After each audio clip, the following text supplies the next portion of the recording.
Good evening, everybody. Joe Cruz here, Chair, Collin County, Texas, GOP Precinct 198. Like most of us, while being concerned and making the occasional call to my rep or senator, I was politically uninvolved and paid less attention than I should have to what's going on. And now that I've taken the plunge and have been involved, I see more than I can possibly have imagined, and none of it is good. I, like everybody else, thought Governor Abbott was doing good things in the interest of Texas and its citizens.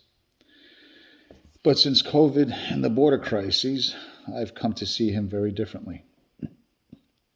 When COVID hit, Governor Abbott quickly jumped on the authoritarian bandwagon lockdown crap and unconstitutionally picked winners and losers. By the way, big box folk like Walmart won by determining what was and wasn't an essential business. They're all essential. We all have families to feed and bills to pay. Right now, the federal administration is talking about finally complying with the stay in Mexico policy ordered by the courts by next month, but the damage is already done. By my estimation, at least 3 to 5 million, closer to 5 I'm sure, are already here, and not the 1.6 million that have been reported to the CBP so far. All that have come have done so as a direct result of advertising and financing by NGOs who have paid for their journeys to and across the border. The vast majority have gone to Florida and Texas for one reason: redistricting.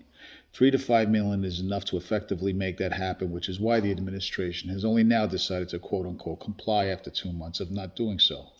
Their objective has been achieved. I'm also hearing there are massive caravans, as many as hundreds of thousands, being staged right now and will be coming within the next few weeks to a month for one last massive surge. I'm told these will be targeting Arizona, New Mexico, and California to overwhelm them because they are least capable of resisting those kinds of numbers. Just like everything else that has occurred in this country since November 3rd, 2020, the timing of the surge and the federal administration's decision to comply with the court's orders is not coincidental.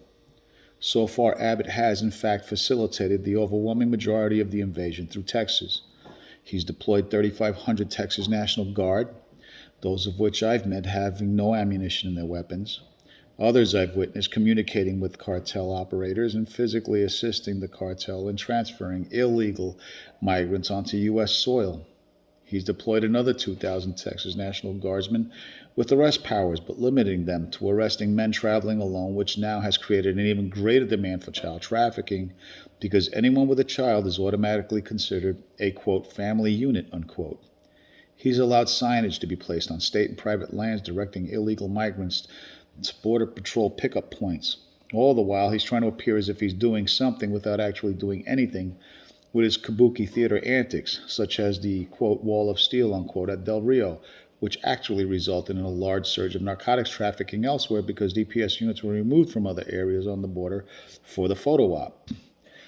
And the rusting, useless shipping containers, the concertina wire that is not placed at easily accessible areas of the Rio Grande River, the empty up armored Humvees placed between the shipping containers, not utilizing existing DPS safety regulations to choke Mexican commerce by slowing commercial traffic to a crawl in and out of the legal crossing points, or not using existing DPS hazmat regulations to stop and prevent private companies from transporting illegals with COVID through Texas roads. I've heard Governor Abbott has been trying to avoid a confrontation with the federal administration, which is why he's not acted more aggressively on this issue.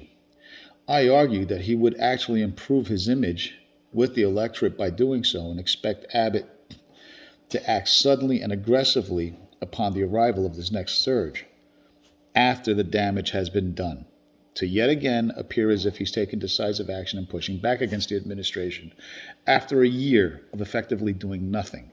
But the truth is, he'll be doing so just for election optics, as usual, and just in time for primary season. Abbott is acting in his own interest to get elected with minimal problems from the federal administration. He has not acted in the interest of Texas, yet all the while he's actually helping Joe Biden's administration. We must have election integrity. We must wake people up, get the vote out, and get Abbott out if we're going to survive. And we must call Cruz and Cornyn and demand they don't let the reconciliation bill get passed in the Senate.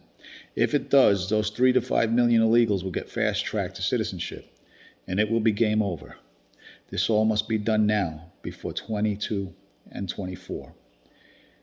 If we fail, we lose Texas. If we lose Texas, we lose the country. If we lose the country, we lose Western civilization as we've known it. That's not hype, folks. That's a cold, hard fact.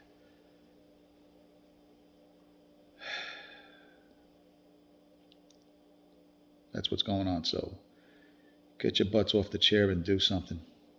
Get the vote out. Talk to your neighbors. Talk to your friends. Educate them.